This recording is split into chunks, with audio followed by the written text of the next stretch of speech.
গণতান্ত্রিক বাংলাদেশ হবে। এবং সেই গণতান্ত্রিক বাংলাদেশ রক্ষা করতে হলে সমাজের মধ্যে গণতান্ত্রিক শক্তির উদ্ভব এবং বিকাশ, গণতান্ত্রিক শক্তিকে শক্তিশালী ভাবে উপস্থিত হতে হবে। সমাজের ফ্যাসিস্ট শক্তি নানা ধরনের একচেটিয়া হয়ে উঠতে চায়, এরকম শক্তি নানাভাবে বিরাজ করবে। নির্মূল কাউকে করে ফেলা যায় না, যেটা করা যায় সেটা হচ্ছে রাজনৈতিক ভাবে তাদেরকে পরাজিত করা যায়, রাজনৈতিক ভাবে তাদেরকে শক্তিহীন করে ফেলা যায়। এবং সেটা করতে হলে এই যে গণবিরোধী ফ্যাসিস্ট শক্তি নানাভাবে সমাজের মধ্যে বাসা বাঁধছে, সেটার বিরুদ্ধে গণতান্ত্রিক শক্তিকে শক্তিশালী হতে হবে। এবং এই ক্ষেত্রে গণতন্ত্র মঞ্চের শক্তিশালী হওয়ার কোনো বিকল্প নাই। গণতন্ত্র মঞ্চ বাংলাদেশে এখানকার দলগুলোর দীর্ঘ তাদের ইতিহাসের মধ্যে দিয়ে এটা প্রমাণ করেছে, বাংলাদেশে একটা গণতান্ত্রিক ব্যবস্থা কায়েম করা এবং দেশের রাজনীতি, অর্থনীতি, সমাজ, সংস্কৃতি সবকিছু গণতান্ত্রায়নের জন্য বাংলাদেশে এই দলগুলো লড়াই করছে এবং আমরা সেই রাজনৈতিক শক্তির উত্থান ঘটাচ্ছি।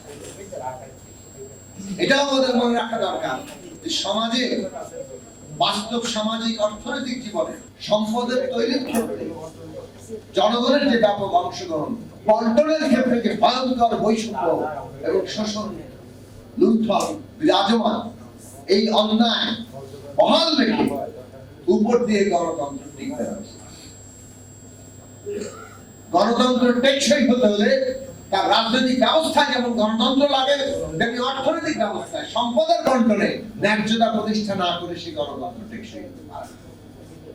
গণতন্ত্র মঞ্চ কেবল রাজনৈতিক ব্যবস্থার দিক থেকে একটা রাজনৈতিক শক্তি হিসেবে গণতান্ত্রিক শক্তি নয়, একই সাথে গণতন্ত্র মঞ্চ বাংলাদেশে সম্পদের বন্টনের ক্ষেত্রে ন্যায্যতা প্রতিষ্ঠার জন্য একটা গণতান্ত্রিক শক্তি। এবং সেই গণতান্ত্রিক শক্তি আমাদের গড়ে তুলতে হবে।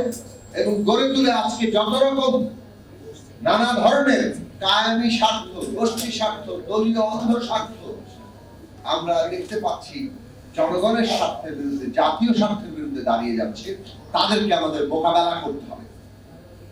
এবং সেই মোকাবেলা করার শক্তিটা আমরা গড়ে তুলতে চাই।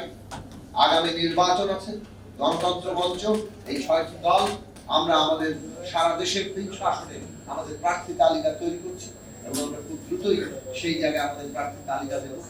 ভবিষ্যতের জায়গাতে আমাদের যে পথরেখা, যুগপথ আন্দোলনের যে ধারাবাহিকতা, সেই জায়গায় আমরা কি অবস্থান গ্রহণ করব, বৃহত্তর একটা জাতীয় পুনর্গঠনের লক্ষ্যে কি ধরনের ঐক্য তৈরি হবে, নির্বাচনী সমঝোতা তৈরি হবে, সে বিষয়ে আমরা কাজ করব।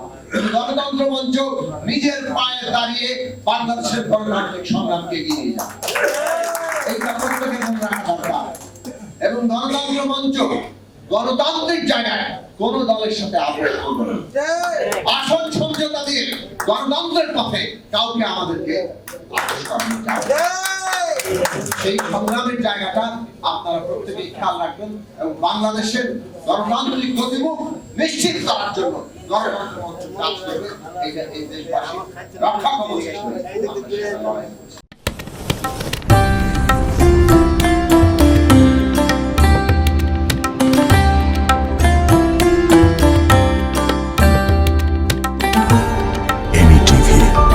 স্বাধীন বাংলার স্বাধীন কণ্ঠ।